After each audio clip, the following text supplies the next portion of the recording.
très heureux de vous avoir, pour ce webinaire, sur l'éducation, enfin dédié à l'éducation aux médias et à l'information. Donc ça nous paraissait super important et super intéressant en fait de, surtout aujourd'hui, de parler de l'éducation aux médias et à l'information. Alors je ne vais pas vous faire tout un développement sur les fake news et sur la qualité, parfois, légère des sources qui sont citées même par certains journalistes. Voilà, en tout cas, nous, ça nous paraissait intéressant de vous proposer des solutions qui nous paraissent pertinentes sur ce sujet-là. Alors on a essayé d'être assez éclectique. Du coup, par ordre de passage, Bertrand nous présentera, la solution Actu en classe qui est éditée par Ouest France, qui est une solution qui permet de naviguer dans un certain nombre d'articles et d'archives assez intéressantes. Miali nous parlera de Mad Mags, que certains d'entre vous connaissent sûrement, où là on est plus sur un outil collaboratif de création de journal, ou beaucoup plus large qu'un journal, parce que le journal c'est peut-être un petit peu réducteur, mais enfin en tout cas un support qui permet d'être échangé et sur lequel les élèves peuvent collaborer. Ensuite, Edmond nous parlera de BriefMe et BriefEcho, qui sont des outils vraiment qui permettent de tout de suite aller à l'essentiel d'un certain nombre de sujets, soit sur la culture générale ou soit sur l'économie. Et on finira par Amélie qui nous présentera Artips ou Artips Academy. Alors je ne sais pas, je vous laisserai préciser les choses, où là on est vraiment sur des parcours pour enrichir la culture générale des élèves, sur un certain nombre de sujets, sur les langues, sur l'histoire, sur la géographie, sur le français, enfin sur un certain nombre d'éléments. Concrètement, comment va se passer ce webinaire? 15 minutes de présentation, 5 minutes de questions-réponses. Bien entendu, on prendra le temps de répondre à toutes les questions. N'hésitez vraiment pas à poser toutes les questions que vous avez, il n'y a pas de questions bêtes. Alors pour finir, ce webinaire sera enregistré. Et à la suite de ce webinaire, pour les inscrits et les participants, merci aux participants d'être là. Nous vous enverrons un document de synthèse qui reprendra ce webinaire qui sera enregistré, qui présentera le webinaire dure à peu près 1 heure, à peu près, peut-être un tout petit peu plus, mais 1 heure, qui vous présentera donc les présentations des différents éditeurs, et un certain nombre d'autres articles de fond ou de ressources qu'on trouve sur le web sur ce sujet-là. Je vais donc m'arrêter. J'aurai le rôle le plus détestable, c'est-à-dire qu'au bout de vous avez 15 minutes de présentation, au bout de 10 minutes, je lèverai la main en vous disant qu'il ne vous reste plus que 5 minutes. Et donc je vous laisse la parole, Bertrand, pour présenter. On ne verra pas votre main. Moi, je ne verrai pas votre main. Oui, non, mais en levant la main, je vous dirai aussi, il vous reste 5 minutes. Voilà. Donc n'hésitez pas, il n'y a pas de souci, même si effectivement vous ne voyez pas ma main. Voilà. Donc écoutez, je vous laisse la parole pour 15 minutes, Bertrand, pour présenter Actu en classe. Eh ben, je partage mon écran. Et moi, du coup, voilà, je vais éteindre ma caméra, comme ça Miali pourra se joindre à nous. Tac, attendez, partager l'écran.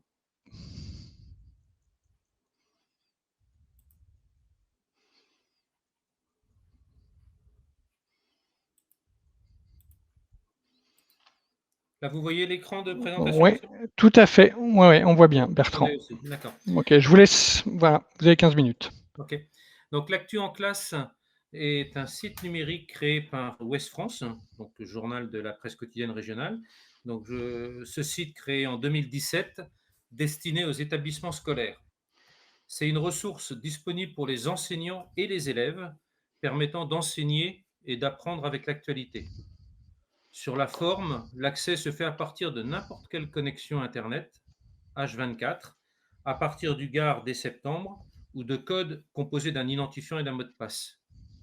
L'environnement est maîtrisé par l'enseignant et sécurisé pour l'élève.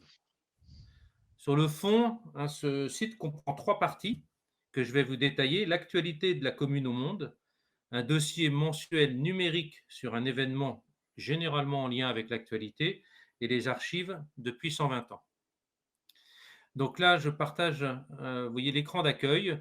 Je décoche le petit rectangle qui est le label Nation apprenante. Je vais en haut à droite sur connexion, puisque là, je suis connecté avec des codes et pas au Gard, donc je connecte par Ouest France. Et j'arrive sur un identifiant et mot de passe, donc que j'ai donné aussi pour que vous puissiez tester jusqu'à fin juin. Donc LDE AEC en minuscule et Ouest France en minuscule, tout attaché et j'appuie sur connexion. Voilà. Et vous arrivez sur la page d'accueil de la version collège, sachant qu'il existe aussi collège-lycée, pardon, et sachant qu'il existe aussi une version pour l'école primaire. 90% des données sont à peu près identiques, c'est simplement l'environnement qui est adapté avec des pictogrammes qui sont enfantins, puisque pris essentiellement pour les CM. Voilà. Les 3 rectorats, pour info, de notre région de diffusion encouragent l'utilisation du site, et le réseau Canopé et ICIDOC en particulier mettent en avant également notre site. Alors, première partie, donc sur la partie actualité, composée de 3 sous-parties: dans le monde, près de chez moi et mon journal. Ce fil d'actualité, donc dans le monde, sur lequel on arrive directement, est accessible par scrolling. Voilà, on scrolle et on voit les différentes infos.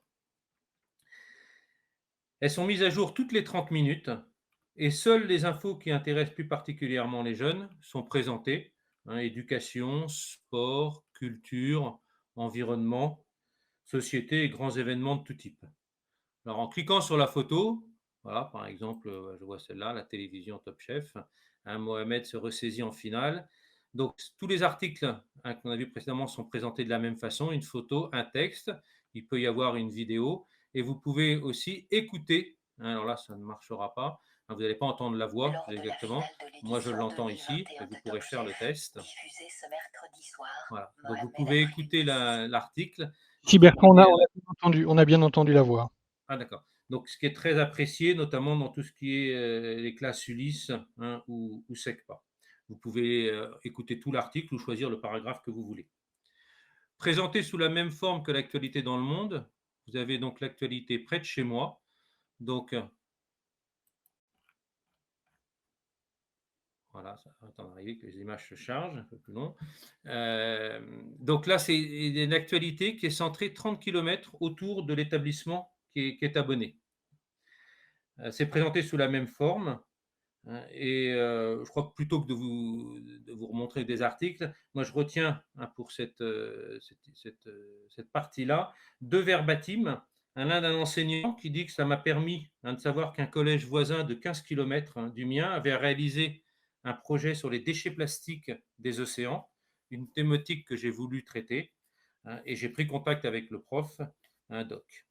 Et puis un élève qui dit: je ne savais pas que dans un village à côté de chez moi, il y avait un monsieur qui avait été déporté. J'ai été le rencontrer et cela m'a permis d'illustrer mon exposé sur la résistance. Dernière sous-partie liée à l'actualité, c'est le journal quotidien, Ouest France, que vous avez sous forme de feuilleteur. Donc c'est le journal aujourd'hui, du jour. Donc vous tournez les pages, vous pouvez zoomer. Voilà. Vous pouvez faire une copie d'écran si jamais vous vouliez imprimer un article selon la taille que vous souhaitez. Vous voyez aussi que le journal est accessible dans ses 40 éditions. Donc vous pouvez choisir, dont une édition France. Et vous pouvez remonter jusqu'à 30 jours en arrière. C'est-à-dire que si un événement s'est passé pendant les vacances, vous pouvez le retrouver au moment de la rentrée. Ça a notamment été une fonctionnalité dont on a eu beaucoup de retours positifs au moment de l'incendie de Notre-Dame de Paris, pendant les vacances scolaires de Pâques, il y a 2 ans. Voilà pour la partie actualité. La deuxième partie, c'est les dossiers. Donc, on va trouver dans cette partie-là des 10 mois tout et le dossier mensuel. Alors, je passe très vite sur les 10 mois tout. C'est une reprise en fait du 4 pages que l'on publie chaque dimanche dans le journal, avec un enrichissement permis grâce au numérique. Alors, il est accessible en particulier aux jeunes publics de primaire, mais les retours montrent que tout âge s'y intéresse. Je vais m'attarder un peu plus sur le dossier du mois, où le dossier mensuel est créé spécifiquement pour ce site, et le but est de développer de manière progressive et très approfondie un thème, le plus souvent en lien avec l'actualité.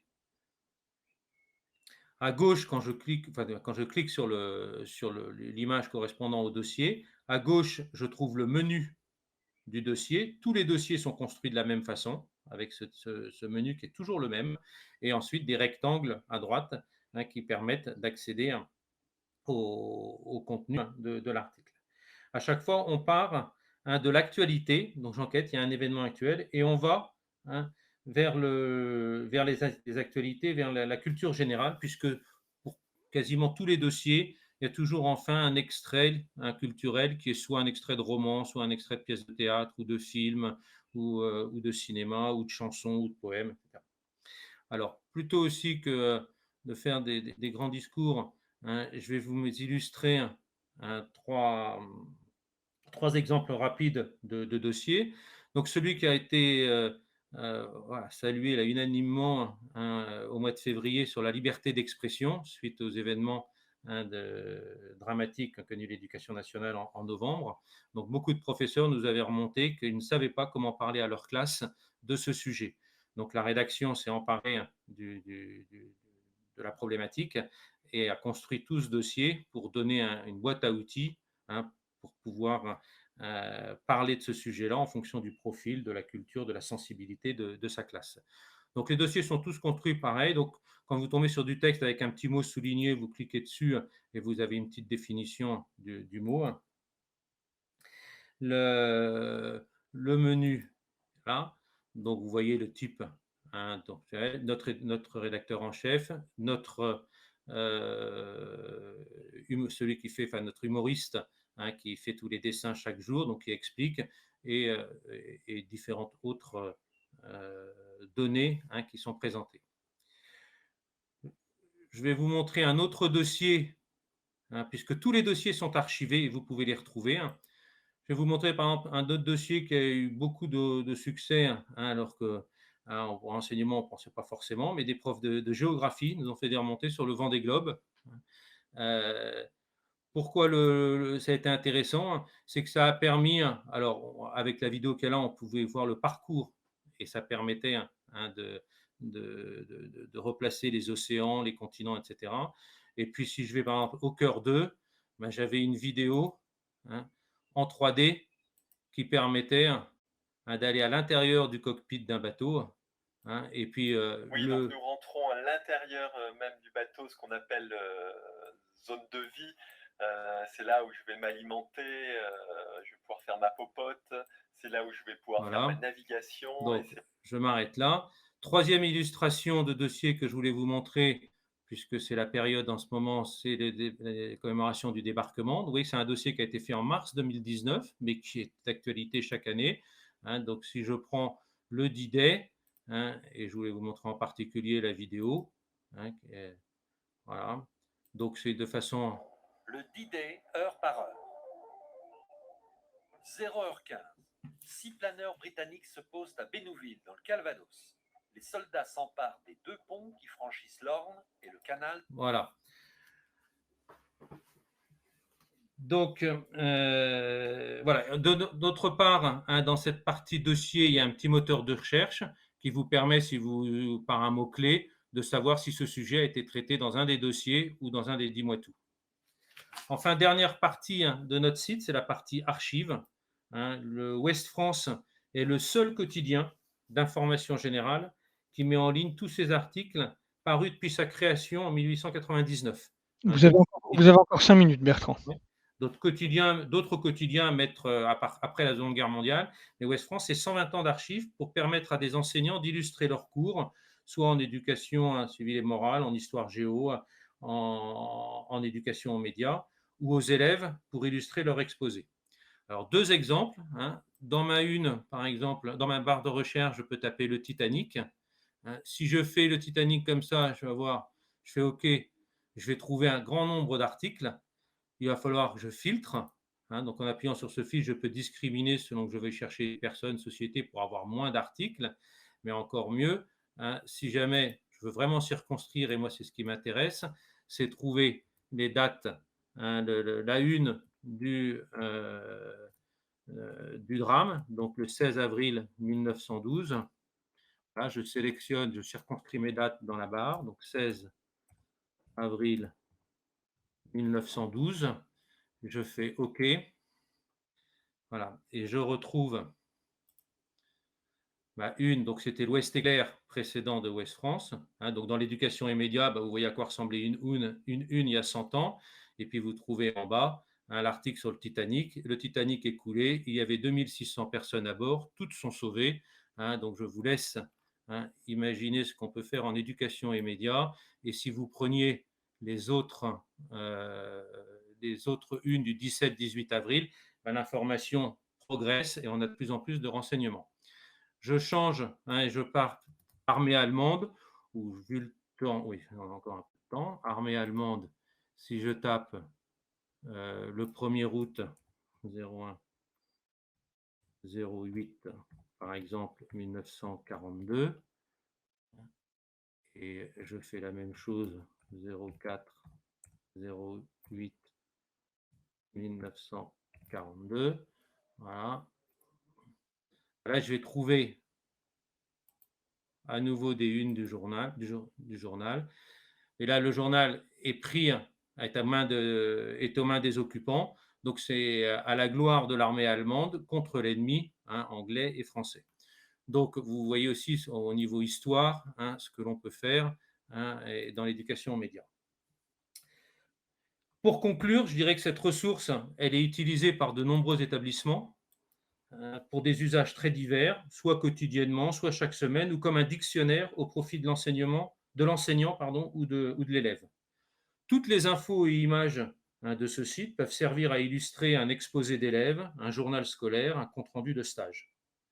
L'information professionnelle ne peut être gratuite, mais doit être accessible, notamment aux plus jeunes, à un coût très faible, puisque le prix d'un abonnement annuel revient à moins de 1 € par an, enseignant ou élève. C'est-à-dire que chaque enseignant, chaque élève peut accéder à tout ce que je viens de vous montrer pour moins de 1 € par an.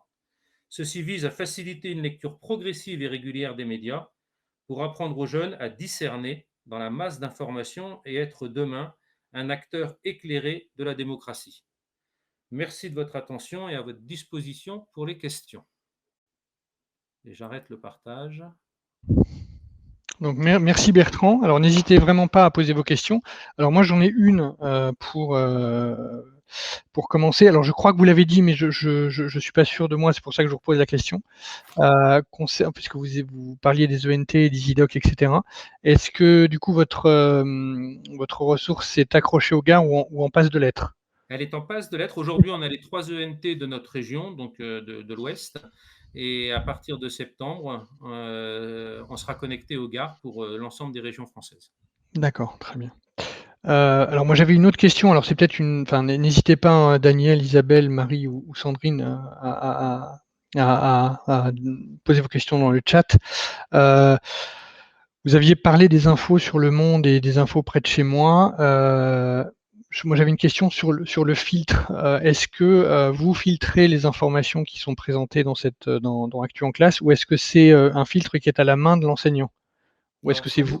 D'accord, ok. C'est nous qui filtrons avec un classement prioritaire pour que ce soit des informations qui intéressent prioritairement les jeunes, et avec une seule règle que l'on s'est mise puisqu'on s'adresse à du public, c'est qu'il n'y a aucune information qui remonte à caractère pédophilie, meurtre ou viol. Mais bon, pour ceux qui connaissent la charte de Ouest France et notre ligne éditoriale, même dans nos journaux papier ou print, vous avez peu de chances de trouver ce type d'article avec des images agressives. Très bien, ok. Alors, sur le Gard, Sandrine me pose une question. Sur le Gard, l'accès sera payant ou gratuit? Le Gard, c'est l'ENT qui permettra de se connecter, et ensuite, il faudra vous abonner. Et donc, l'abonnement revient à moins de 1 € par an, par élève ou par enseignant. Voilà, sachant qu'il y a un minimum pour pas faire il faut que ce soit des classes. Les tarifs vont entre un plancher de 50 € pour une petite école primaire, jusqu'à 500 € pour un grand lycée avec des prépas de 1000 élèves et plus. Ok. Toutes les informations tarifaires, on vous les enverra dans le document de synthèse. Il n'y a pas de souci. Ok. Écoutez, s'il n'y a pas d'autres questions, merci Sandrine, merci Bertrand de vous être prêté à cet exercice. Je vous propose de tout de suite passer la parole à Miali, qui va nous parler de MadMags, qui est un outil collaboratif de création d'une source d'information d'un journal, mais elle en parlera beaucoup mieux que moi. Donc Miali, c'est à vous, je vous laisse la parole pour 15 minutes. Êtes-vous là, Miali?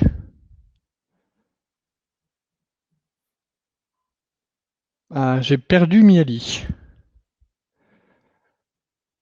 J'ai perdu Miali. Miali, est-ce que vous êtes là? Par contre, on ne vous entend pas et enfin, votre. Ah non, c'est bon. Oui, oui, Ah, bonjour, ok, bonjour à très tous. bien. Oui, en Bonjour. fait, je suis là, mais j'ai juste un petit problème avec la plateforme, mais je pense que c'est bon. Est-ce que vous voyez mon écran? Tout à fait, oui. L'outil Mad Max, tout à fait, avec. Oui.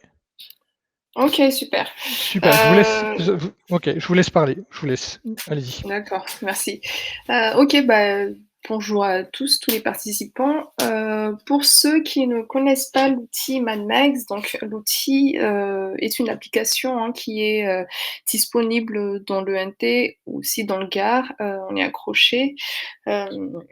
Et c'est un outil qui permet de travailler donc pour créer un journal scolaire. Donc, comme Olivier l'a dit, le journal scolaire n'est peut-être pas réducteur, mais journal scolaire, enfin, ça s'arrête pas en fait au simple journal scolaire parce que le contenu dépend tout à fait, dépend à 100% de l'utilisateur.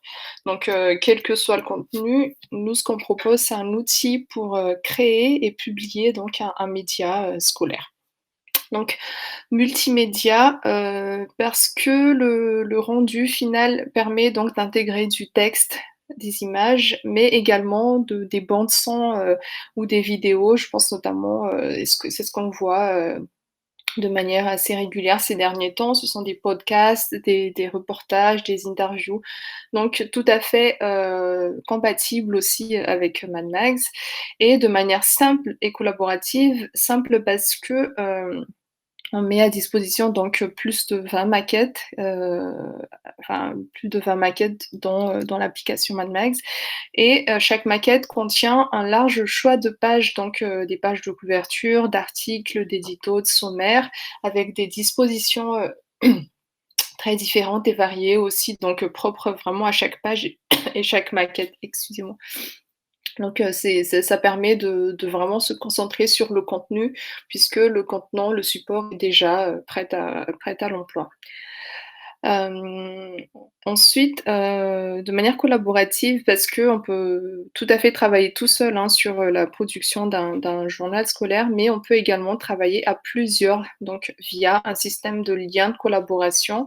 Si un enseignant crée un journal dans son espace, son propre compte Manax et qu'il souhaite inviter ses élèves à collaborer sur ce journal, il lui suffit de leur communiquer un lien de collaboration qui est disponible dans son compte et les élèves, à travers ce lien-là, vont pouvoir créer chacun des pages et ensuite contribuer donc d'une manière générale à la création et à la publication d'un journal scolaire. À part les maquettes, qui sont prêtes à l'emploi, que j'ai évoquées tout à l'heure, donc pour créer, vos propres contenus à vous, on propose aussi depuis, septembre 2020, donc c'est le fruit de partenariats qu'on a noués avec d'autres entités qui sont, spécialisées pardon, dans la création de contenu. Donc, depuis la rentrée 2020, on a de nouvelles maquettes qui sont des maquettes enrichies. Donc, ça ne se contente plus en maquette avec du faux texte et des images à remplacer. Ces maquettes-là, alors aujourd'hui, on en a 2, mais on essaie d'enrichir petit à petit la gamme, si on peut dire ça comme ça. Donc aujourd'hui, il y a 2 maquettes enrichies, donc une qui porte sur le sujet du journalisme de guerre, qui est abordé sous différents angles. Ça peut être l'image, le son, les interviews, le reporter de guerre, qu'est-ce que ça fait, également le prix de Bayeux, qu'est-ce que c'est, et dans chaque proposition de maquette enrichie, donc on a une partie, c'est du pur contenu pédagogique qui est proposé, donc on les appelle les leçons ou les fiches, et dans chaque fiche leçon, on a également des propositions d'ateliers et d'activités donc qui seront ensuite à transposer dans des maquettes dédiées sur MadMax. Donc le but est simple, c'est de vous proposer un cadre sur une thématique donnée proposer des ateliers et des activités à réaliser avec les élèves, bien sûr, et puis après de créer un petit journal ou un grand journal, qui se rapporte à cette thématique-là. Donc aujourd'hui, il y a ces 2 thématiques de journalisme de guerre, enfin la première c'est le journalisme de guerre et l'autre c'est la chasse aux fausses informations qu'on a créé avec, l'équipe du Monde des ados. Et pour info, journalisme de guerre, on l'a créé avec, l'équipe de la NRP, c'est la Nouvelle Revue Pédagogique des éditions Nathan. Je ne sais pas si ça vous parle ou pas? Donc voilà, à chaque fois dans ces maquettes-là, vous aurez, du contenu théorique et dans chaque contenu théorique, dans chaque fiche, vous aurez des activités qui sont, reliées à ces contenus-là théoriques. Je vous montre ici un petit panel des apports pédagogiques que MadMags, que l'utilisation de MadMags permet de développer donc depuis, justement la création de ces maquettes enrichies, mais même depuis longtemps en fait. L'outil, se veut d'être un outil d'aide à développer les qualités, les compétences et les savoirs du XXIe siècle. Donc pour en parler juste un tout petit peu, enfin, vous voyez différents points comme la créativité, l'esprit critique, la persévérance, l'adaptabilité ou même le travail en équipe.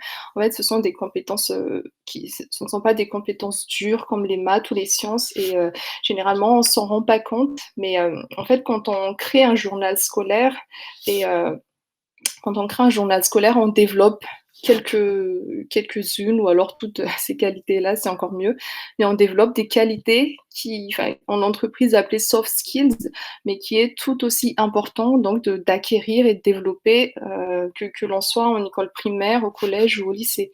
Donc ce que l'outil, préconise, c'est que via la création d'un journal scolaire, les enseignants et les élèves développent leurs qualités, leurs compétences et leurs savoirs. Alors pas, peut-être pas à 100 mais qu'au moins l'utilisation de MadMags ait contribué à ce développement-là de certaines qualités qu'on ne soupçonne pas, avoir en soi, voilà. Donc pour vous parler de quelques cas d'usage, en collège, vous avez cette petite liste qui n'est pas du tout exhaustive. Mais en tout cas, c'est ce qui revient souvent, c'est ce qu'on constate le plus, dans nos bases, hein, quand on voit les magazines qui sont créés. Donc ce sont des projets en EMI, en EMC, et en ce qui reste un peu des EPI, donc on en a encore quelques-uns. C'est aussi un journal d'histoire ou un journal de classe, un journal d'établissement fait par, le club journal ou les élèves, les élèves du club journal. Ça peut également être un carnet de voyage, alors pas depuis le Covid certes, mais avant, dans notre vie d'avant, on avait pas mal de carnets de voyage, donc on espère que ça reviendra aussi, dans pas trop longtemps et très, très important pour, les collégiens, donc on a 2 maquettes rapport de stage, 2 maquettes qui ont été vraiment, créées pour ça, sachant que chaque maquette peut être utilisée, librement, donc les élèves peuvent aussi utiliser une toute autre maquette pour, créer un rapport de stage. Mais pour information, il y a 2 maquettes qui sont vraiment dédiées, donc les pages ont été créées pour faciliter la rédaction d'un rapport de stage et puis avoir un rendu, pourquoi pas un peu différent du Microsoft Word qu'on a l'habitude de voir. Donc également une revue littéraire, un carnet de lecture ou un journal sportif et je parle de journal sportif parce qu'on a récemment créé une maquette, qui s'appelle, Olympisme et qui est aussi très, très adaptée. Donc on essaie vraiment de proposer des contenants, un peu thématiques aussi, donc qui est très adapté pour les cours d'éducation physique et sportive à l'école en fonction de peut-être, des activités qui sont faites, si des fois on voit des petits concours, dans les écoles ou des matchs aussi. Voilà. Donc là, je vous montre quelques exemples de journaux scolaires. Alors je vais peut-être j'ai perdu ma souris.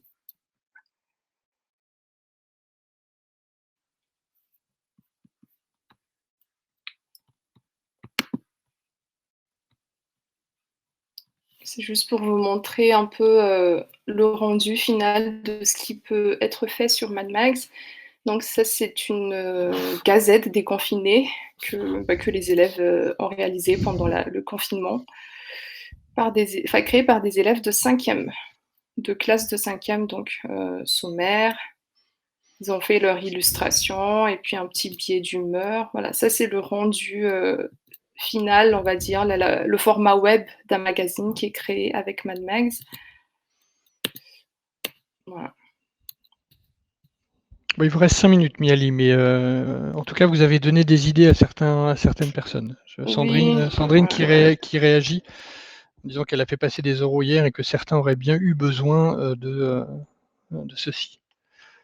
De toute façon, j'ai fini parce que là, ce sont les cas d'usage au lycée. Donc, D'accord.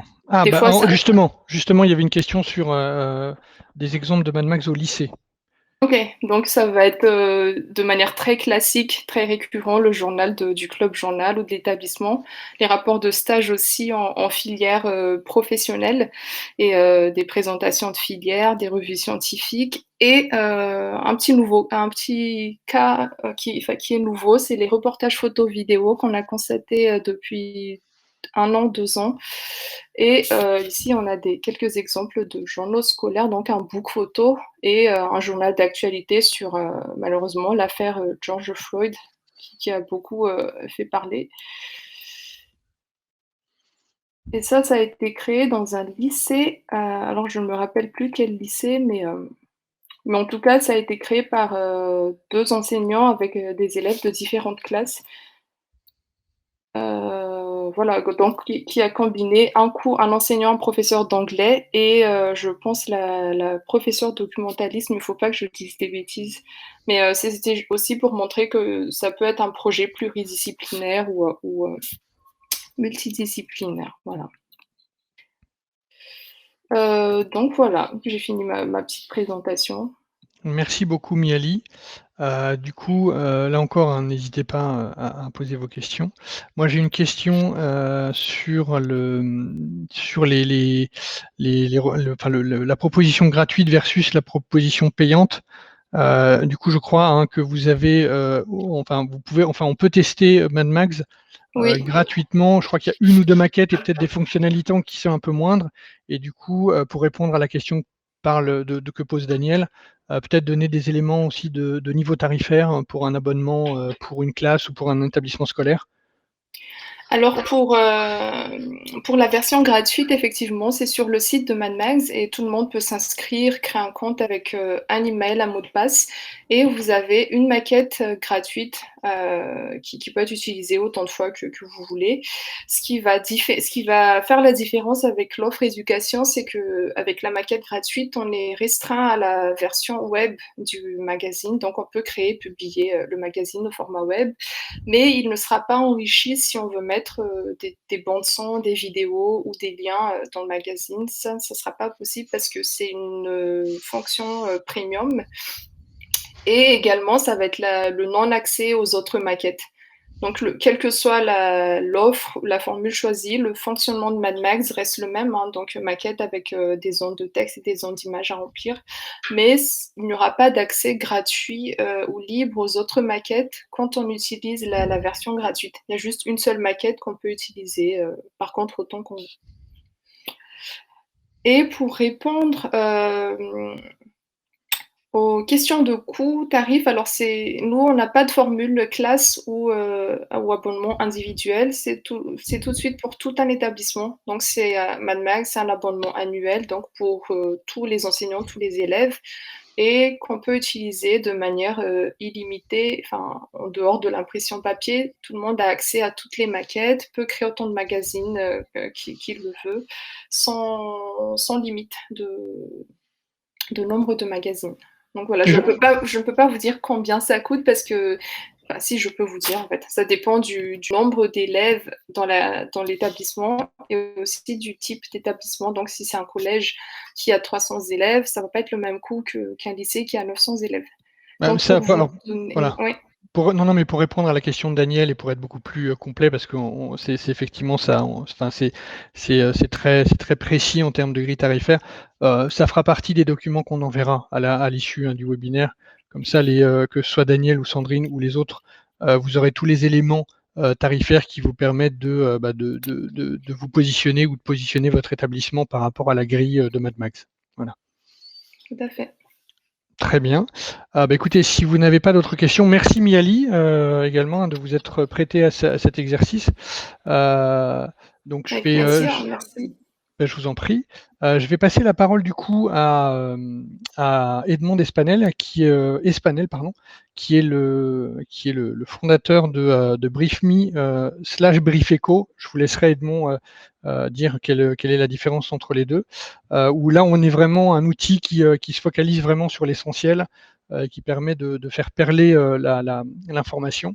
Voilà, ça nous paraissait aussi intéressant d'avoir ce type de ressources. Donc Edmond, vous avez la parole pour 15 minutes. Super. Bonjour à tous. Donc, je suis Edmond Espanel, je suis l'un des cofondateurs de BriefMe.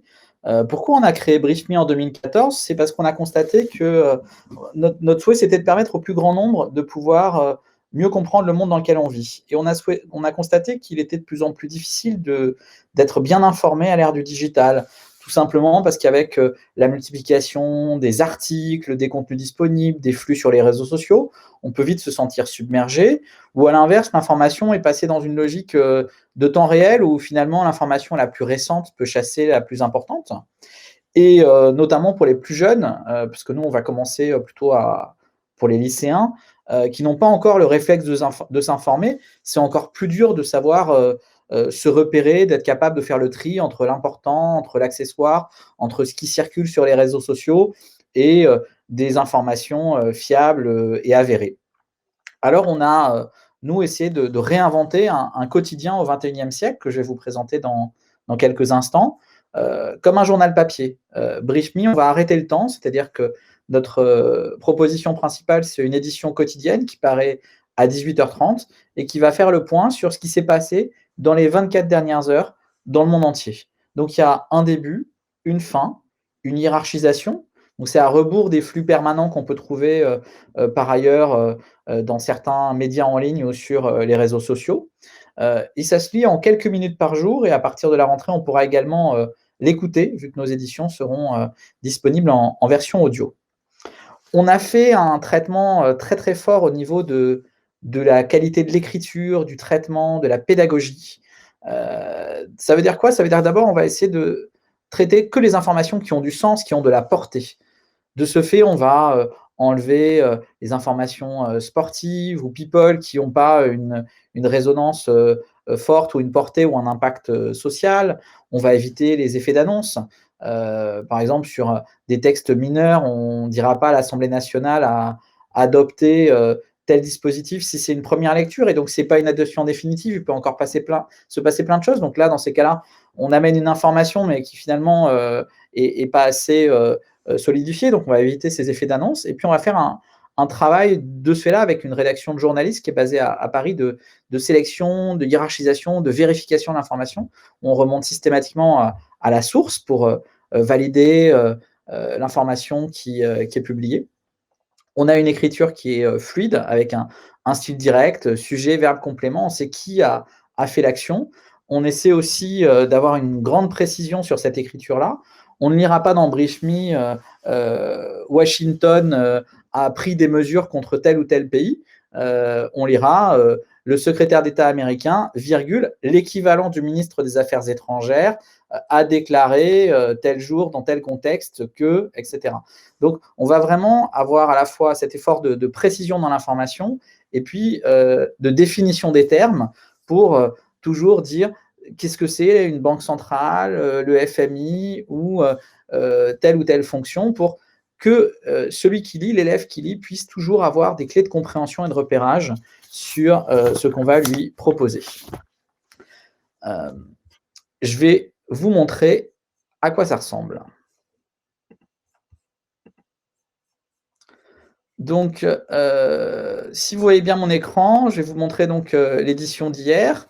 Donc, on a chaque soir une édition qui est publiée avec 2 points forts. Un premier qui est d'abord des brèves, entre 4 et 6 brèves qui vont revenir sur ce qui s'est passé d'important en France et dans le monde sur les dernières 24 heures, avec des liens soit vers nos propres articles, soit vers des sources externes qui permettent d'aller plus loin pour mieux comprendre ces différentes informations. Chaque jour, un événement expliqué en 3 questions, de façon simple, pédagogique, avec du gras pour mettre en avant les éléments essentiels.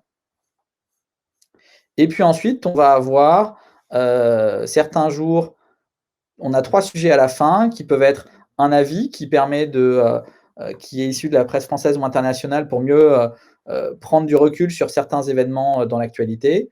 Un ça alors qui là est une information généralement un peu surprenante, mais pas anecdotique. Et puis enfin, un conseil pour se divertir ou se cultiver.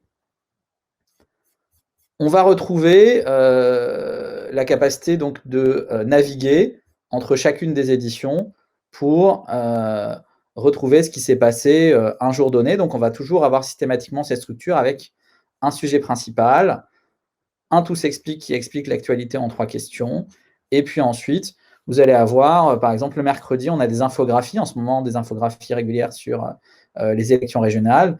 Donc là, c'est une infographie sur les conseils régionaux, qui sont les exécutifs, comment ça se répartit, qui est à la tête des régions, des hommes, des femmes, un petit paragraphe explicatif. Là encore, un ça alors, un ça vaut un clic. Donc, c'est la structure générale de l'édition quotidienne du lundi au vendredi. Et le week-end, on propose une édition qui commence notamment avec un sujet principal qui est très chronologique, qui va expliquer des éléments qui sont présents dans l'actualité en ce moment et leur donner de la profondeur de champ, de la profondeur historique.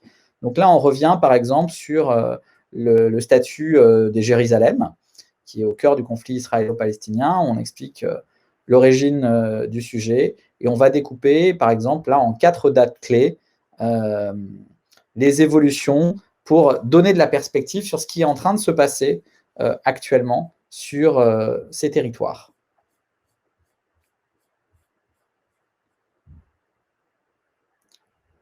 Dans notre édition du week-end, il y a également aussi des brèves qui récapitulent les informations essentielles de la semaine.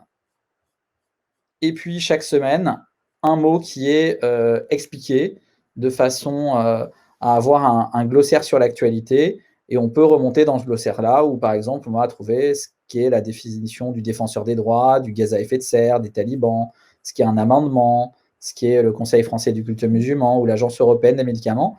On va avoir à chaque fois une petite définition qui nous permet voilà, de mieux comprendre les mots qu'on entend à la radio, à la télévision, qu'on voit sur Internet, et de savoir précisément qu'est-ce qui se cache derrière. Tous les articles qui sont dans les éditions sont également disponibles de façon granulaire, comme je peux vous montrer ici, par exemple, sur les infographies. Vous pouvez les utiliser de façon granulaire avec les élèves. Il en est de même pour les chronologies.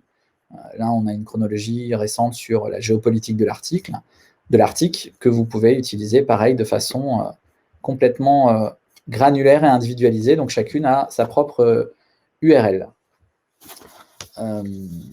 On a également créé des dossiers thématiques, des panoramas, qui permettent de faire le point sur des grands sujets présents dans l'actualité et qui sont régulièrement mis à jour.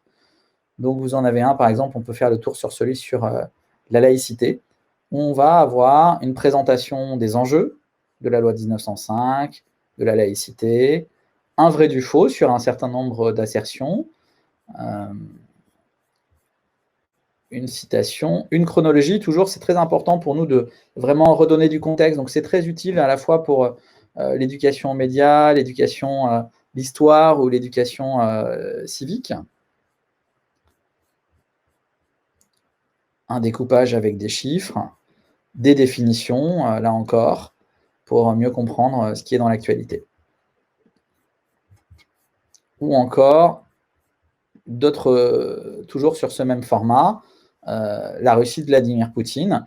Donc, ce que les élèves pourraient retrouver en perdant un peu de temps sur Wikipédia, mais n'ayant pas forcément une idée très précise de la profondeur de champ, de la fiabilité de ce qui est proposé en ligne, là, vous avez dans un environnement resserré des graphiques, des cartes qui permettent de mieux comprendre le monde dans lequel on vit, en ayant toujours cette logique d'une mise en contexte, d'une perspective historique pour avoir des clés pour se repérer.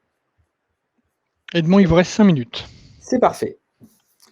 Alors, comment BriefMe peut vous aider dans l'éducation aux médias et à l'information ou à la citoyenneté?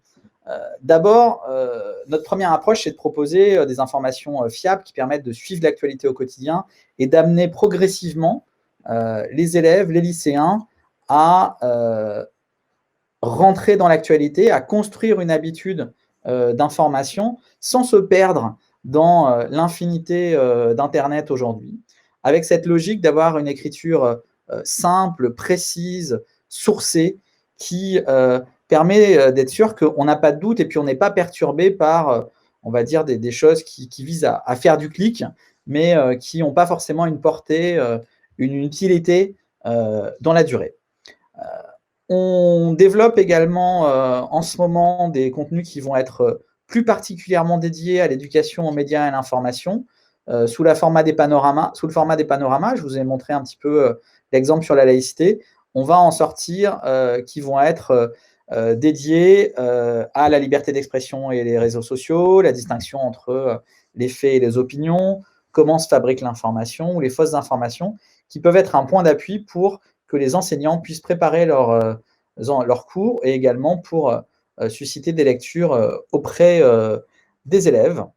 Et puis, on a également des contenus dédiés à l'éducation civique, par exemple sous forme d'infographie, un moteur de recherche effectivement qui permet de se repérer dans l'ensemble des contenus. Donc là, par exemple, on a une infographie qui va décrire tous les rôles d'un maire qu'on a réalisé l'année dernière à l'occasion des élections municipales et qui peuvent être donc réutilisés de façon très simple et très libre en classe.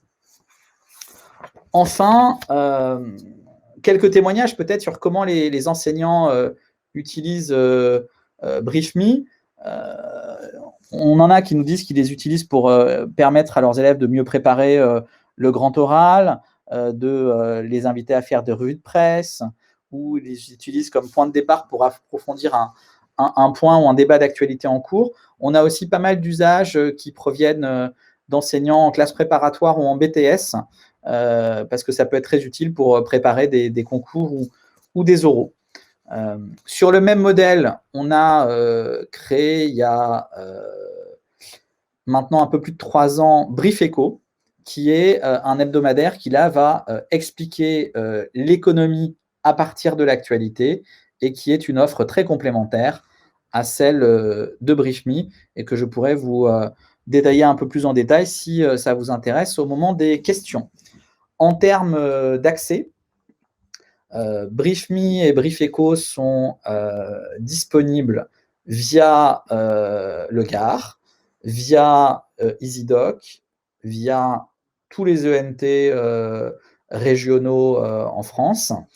Nos ressources sont également, BriefMe et BriefEco, indexées donc, dans la recherche fédérée d'EasyDoc si vous l'utilisez. Et on a en plus, nous, un moteur de recherche interne au site qui permet de se balader et de trouver rapidement des informations qui sont utiles. Et enfin, dernier point, pour les établissements qui le souhaitent et qui le peuvent, on organise régulièrement soit des rencontres avec notre rédaction dans nos bureaux à Paris, soit des rencontres avec l'un de nos journalistes dans les établissements pour pouvoir discuter sur c'est quoi le métier d'un journaliste, quels sont les enjeux aujourd'hui, et puis en fonction des programmes que vous déployez, être capable d'accompagner localement des dispositifs d'éducation aux médias et à l'information. Parfait. À 25 secondes près, vous êtes parfait, Edmond. C'était réglé comme une horloge. Donc, je ne sais pas si vous avez des questions. Si vous en avez, je vous encourage à les poser dans le chat. Moi, j'avais deux questions principales. Vous avez répondu sur le Gard. Euh, euh, vous, vous existez depuis quelques années, donc vos archives remontent jusqu'à quelle époque, enfin quelle date? Alors, on est un peu plus jeune que Ouest France. J'imagine. Je- je- Nous, nos archives remontent à janvier 2015 D'accord, ok, d'accord. en Ça termes vous- de traitement ok. quotidien de l'actualité. Et après, comme vous l'avez vu, on a beaucoup d'angles chronologiques qui, là, donc, on remonte jusqu'à ce que ce soit nécessaire par rapport au sujet. Très bien, d'accord. J'avais une question aussi, puisqu'en fait c'est une question qui a déjà été posée, enfin Bertrand l'a dit de manière assez naturelle.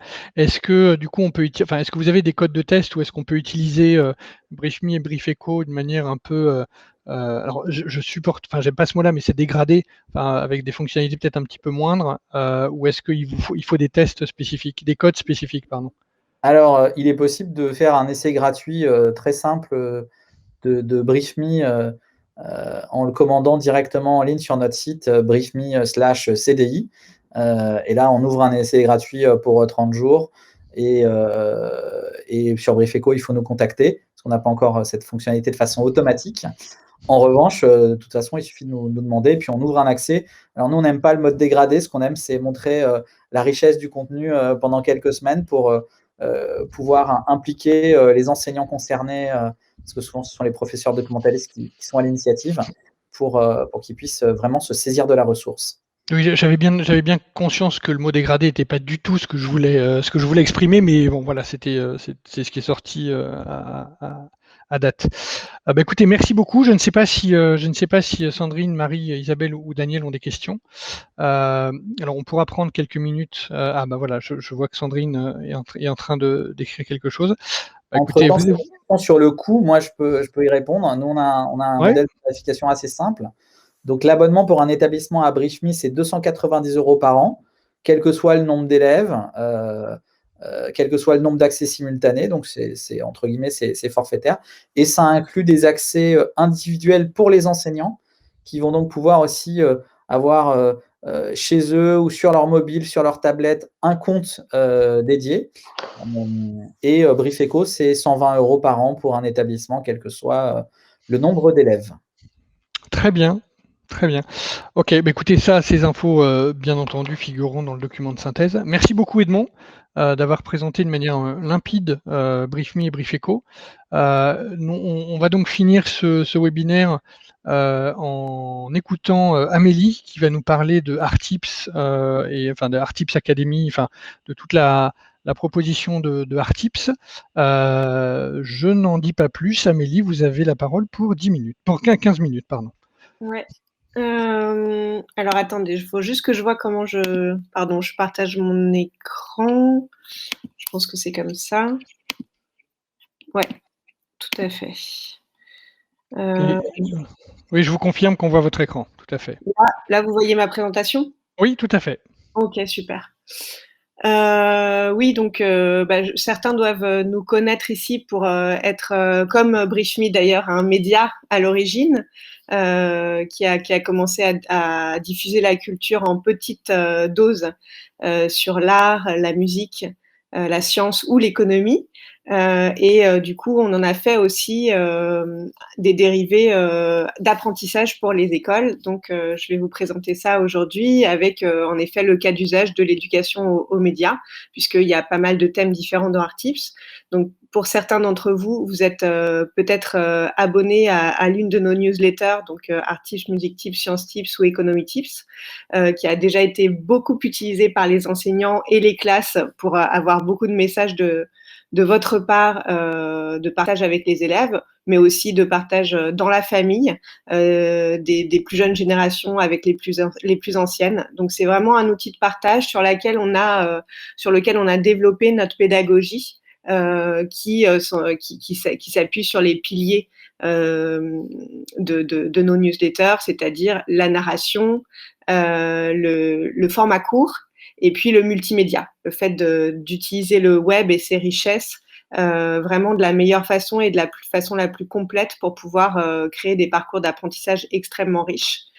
Donc, voilà, pour vous dire, aujourd'hui, cette communauté d'abonnés, elle est de 1 million d'abonnés, donc à ces 4 supports. Et elle s'est beaucoup accrue encore pendant le confinement et les confinements successifs. Donc voilà, ça c'est un média gratuit dont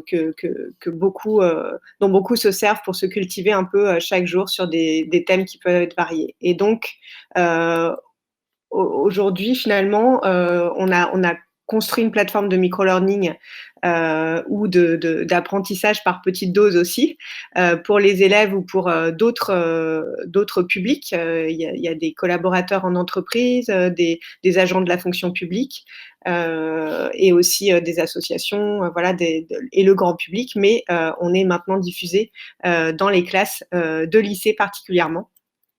Et en fait, ce micro-learning, cet apprentissage très court, finalement, il est assez naturel à vos élèves, puisque voilà, ils ont la possibilité de les utiliser sur leur propre device, et ça, c'est quelque chose dont ils ont l'habitude.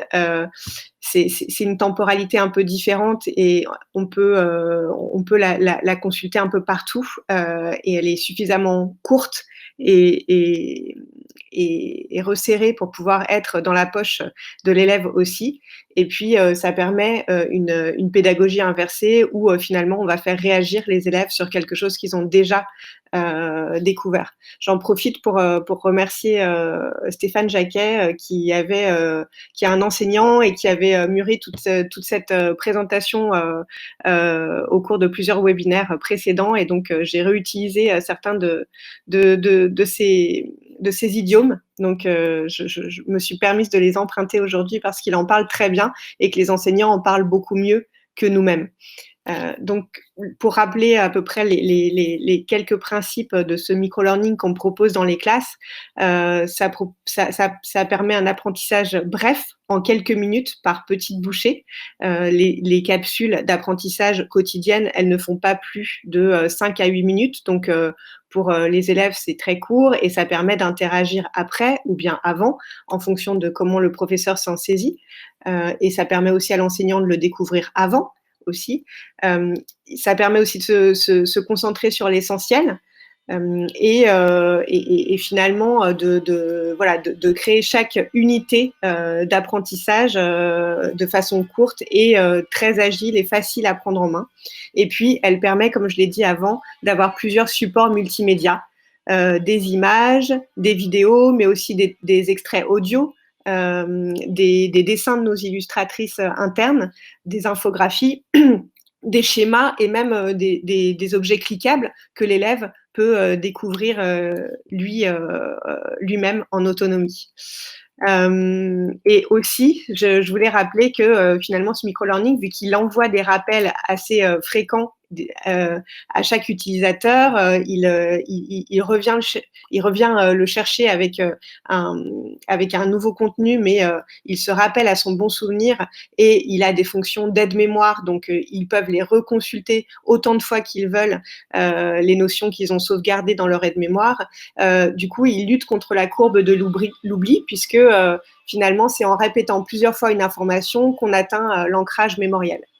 Donc aujourd'hui, je me suis focalisée sur les notions qui sont liées à l'éducation aux médias et à l'information, mais en effet, comme le disait Olivier tout à l'heure, on a de multiples autres thématiques qui sont diffusées auprès des élèves ou sur notre plateforme de culture générale. On a particulièrement des programmes d'économie qui sont donc diffusés en région Île-de-France, auprès de tous les lycéens de la région Île-de-France. Mais en effet, dans notre plateforme de culture générale, il y a des choses très différentes sur l'histoire, sur l'art, les arts en général, sur le numérique. Voilà, il y a plein de sujets différents et ça, je pourrais répondre à vos questions si vous le souhaitez après. Là, je me suis donc focalisée sur un parcours d'éducation aux médias, puisque c'est ça qui nous réunit aujourd'hui, en vous montrant que voilà, le professeur peut le choisir dans l'ENT. Donc, nous aussi, comme certains de nos partenaires qui ont parlé avant, on va être disponible via le Gard en septembre prochain. Et là, pour l'instant, on est sur monlycée.net en Île-de-France, mais à partir de septembre prochain, on est disponible à tous les lycées via le Gard. Donc là, vous voyez un exemple de scénario pédagogique avec plusieurs capsules qui sont très courtes, comme je vous l'ai dit, sur l'éducation aux médias. Et donc, je vous ai mis les différentes sessions d'apprentissage que compose une capsule. Donc, d'abord, on commence par une anecdote. Donc, c'est très important. On plonge dans le storytelling. C'est aussi comme ça qu'on a créé l'adhésion de nos abonnés grand public. Et c'est comme ça, on pense que c'est utile de faire entrer dans un apprentissage parce que ça donne très envie de poursuivre avec la suite, d'en connaître les définitions, mais ça fait rentrer d'emblée l'élève dans une histoire. Et on sait combien les récits sont importants quand on les raconte et combien on les retient. Donc voilà, je vous ai mis l'exemple de 2 histoires avec l'exemple de 2 supports multimédia qui les sous-tendent, donc une image ou bien même un extrait vidéo d'un débat télévisé. Donc, et avec toujours un titre accrocheur qui fait plutôt sourire, une citation et une promesse d'apprentissage. Donc voilà pour l'anecdote ou l'histoire qui démarre la session d'apprentissage. Et ensuite, vous allez découvrir, les élèves et les enseignants vont découvrir plusieurs notions qui viennent après cette histoire et qui va les prendre par la main pour les mener à travers différentes définitions, des décryptages, des ressources, même des conseils sur les réflexes à avoir quand on consulte l'information en ligne, des versus, parce qu'on aime bien faire ça, voilà, les sites fiables versus les sites peu fiables, des ressources extérieures même pour plus d'informations voilà, sur le web. Et il y a tout un tas d'éléments qui sont composés ici dans les notions. Voilà, je vous ai mis un certain nombre de notions. Là, par exemple, c'est pas pour que vous les lisiez dans le détail, mais en tout cas, c'est les 7 notions qui sont découvertes au cours d'une capsule par l'élève. Donc, à la fin de ces notions, de ces 7 notions-là, on encourage, alors là j'ai laissé un exemple qui concerne l'économie, mais c'est la même chose pour toutes les thématiques. On félicite déjà l'utilisateur, ce qui est toujours important. On fait un petit récap de ce qu'il a appris et on le projette dans la session suivante pour lui donner envie de revenir et puis voilà, pour lui mettre l'eau à la bouche et pour annoncer la suite et faire une transition. Il y a des ressources additionnelles à toutes celles que je viens de vous proposer et vous présenter. Il y a donc l'aide-mémoire dont j'ai parlé tout à l'heure, où l'élève peut ranger les notions qu'il a envie de retenir. Donc, il va pouvoir les reconsulter à chaque moment et pouvoir voilà, même les télécharger en PDF s'il le souhaite. Il y a le quiz pour s'évaluer en autonomie, avec le nombre de bonnes réponses fausses ou bonnes et les choix. Et parfois, il y a des textes à trous aussi. Donc là, vous voyez le choix multiple, mais parfois, il y a des textes à trous. Donc, ça permet de s'évaluer en autonomie. Et enfin, la carte des connaissances qui regroupe toutes les notions du parcours pédagogique, mais par rubrique, voilà, par thématique, comme on aurait un petit glossaire dans un livre. C'est pareil, voilà, là, l'élève va retrouver les décryptages ensemble, les petits récaps, les définitions, le vocabulaire, s'il veut ne consulter que ces exemples-là ou ces rubriques-là. Amélie, il vous reste 5 minutes. Voilà, j'ai quasiment terminé. Du coup, pour récapituler, voilà comment ça se passe en classe pour avoir pas mal de remontées, notamment sur nos parcours d'économie. Le professeur voilà, donne la consigne, l'élève découvre les notions et l'anecdote dont j'ai parlé avant. Il les récapitule ou les reconsulte dans ses antisèches ou bien dans son aide-mémoire, puisqu'on préfère parler d'aide-mémoire en classe. C'est pas très politiquement correct, les antisèches. Et il se teste en quiz et après, une fois qu'il a fini son quiz, il a un petit certificat qui à la fois le félicite et fait en sorte que son parcours est terminé. Le professeur peut refaire le point avec lui sur les notions clés et même revoir celles sur lesquelles il y a eu des difficultés, surtout au quiz, puisqu'on a une visibilité sur les réponses fausses au quiz. Et évidemment, il peut permettre il peut, avec l'élève ou avec chaque élève ou avec la classe, faire programmer des répétitions de ces notions qui peuvent poser problème ou être plus difficiles. Là, je vous ai mis juste un exemple de ce que ça peut donner en termes statistiques. Évidemment, elles sont anonymes. Toutes les données personnelles des élèves sont protégées. Évidemment, on a fait de multiples tests en la matière et c'était un prérequis de la région Île-de-France et de monlycée.net. Mais l'idée, c'est que on a beaucoup de statistiques d'usage, même anonymes, qui permettent aux enseignants, mais aussi aux établissements et à tous les acteurs de l'enseignement de pouvoir savoir si la ressource est utilisée et a du succès déjà, et puis en quoi elle est utile aux classes et aux élèves. Quels sont les sujets qui sont particulièrement choisis, quelles sont les notions qui sont retenues et même combien de temps les élèves passent sur certaines notions, quelles sont celles qui posent problème à travers les quiz, etc., etc. Voilà, je vous ai mis que 2 tableaux de bord, mais en général, nos tableaux de bord font une vingtaine de pages, ils sont extrêmement complets. Là, je vous en ai mis que 2, mais il y en a énormément d'autres qui nous permettent à la fois d'avoir une vision sur le contenu et à la fois une vision sur les usages. Voilà, je vous remercie beaucoup. Le diaporama est fini et je suis là pour répondre à vos questions.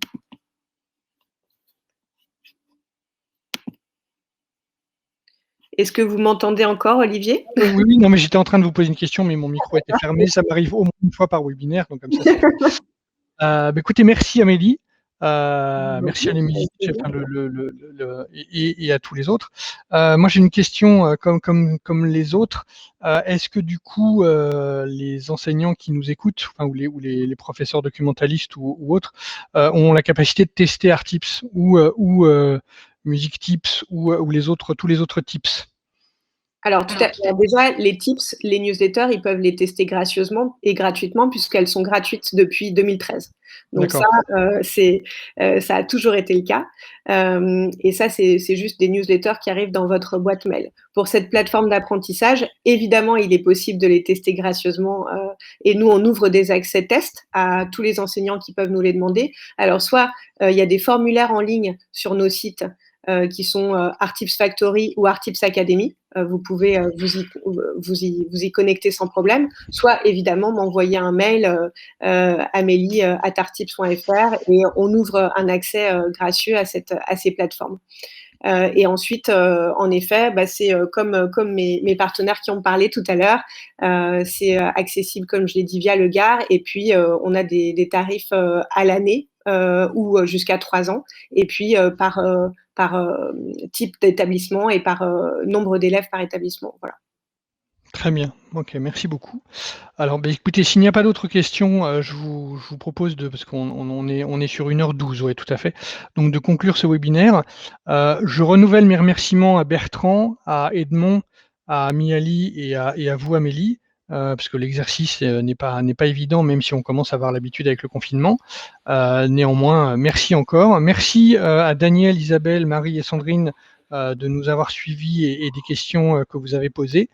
Donc, comme je l'ai dit en préalable, en prérequis, bien entendu, on va vous envoyer tous les éléments de synthèse et tous les éléments de contenu concernant ce qui vous avait été présenté. Il ne me reste plus qu'à conclure en vous souhaitant une bonne après-midi, une bonne journée et peut-être à très bientôt. Merci à vous. Au revoir. Merci de l'invitation et merci de votre invitation. Pas de souci, merci à vous. Au revoir, à bientôt. Au revoir.